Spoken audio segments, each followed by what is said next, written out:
حضرت ابو سعید رضی اللہ تعالیٰ عنہ سے روایت ہے، انہوں نے فرمایا رسول اللہ صلی اللہ علیہ وآلہ وسلم نے ہمیں مغرب کی نماز پڑھائی، پھر عشاء کی نماز کے لیے باہر تشریف نہ لائے یہاں تک کہ آدھی رات گزر گئی، پھر آپ باہر تشریف لائے اور انہیں نماز پڑھائی، پھر فرمایا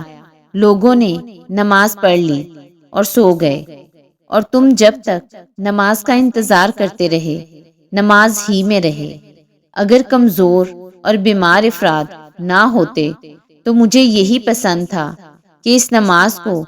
آدھی رات تک مؤخر کروں۔ حضرت بریدہ اسلمی رضی اللہ تعالیٰ عنہ سے روایت ہے، انہوں نے فرمایا ایک جنگ میں ہم رسول اللہ صلی اللہ علیہ وآلہ وسلم کے ساتھ تھے، تو آپ نے فرمایا بادل والے دن نماز جلدی پڑھ لیا کرو،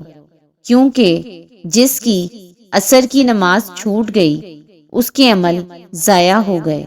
حضرت انس بن مالک رضی اللہ تعالیٰ عنہ سے روایت ہے، انہوں نے فرمایا نبی صلی اللہ علیہ وآلہ وسلم سے سوال کیا گیا کہ اگر کوئی آدمی نماز پڑھنا بھول جائے یا سویا رہ جائے تو کیا کرے؟ آپ صلی اللہ علیہ وآلہ وسلم نے فرمایا جب یاد آئے اسی وقت نماز پڑھ لے۔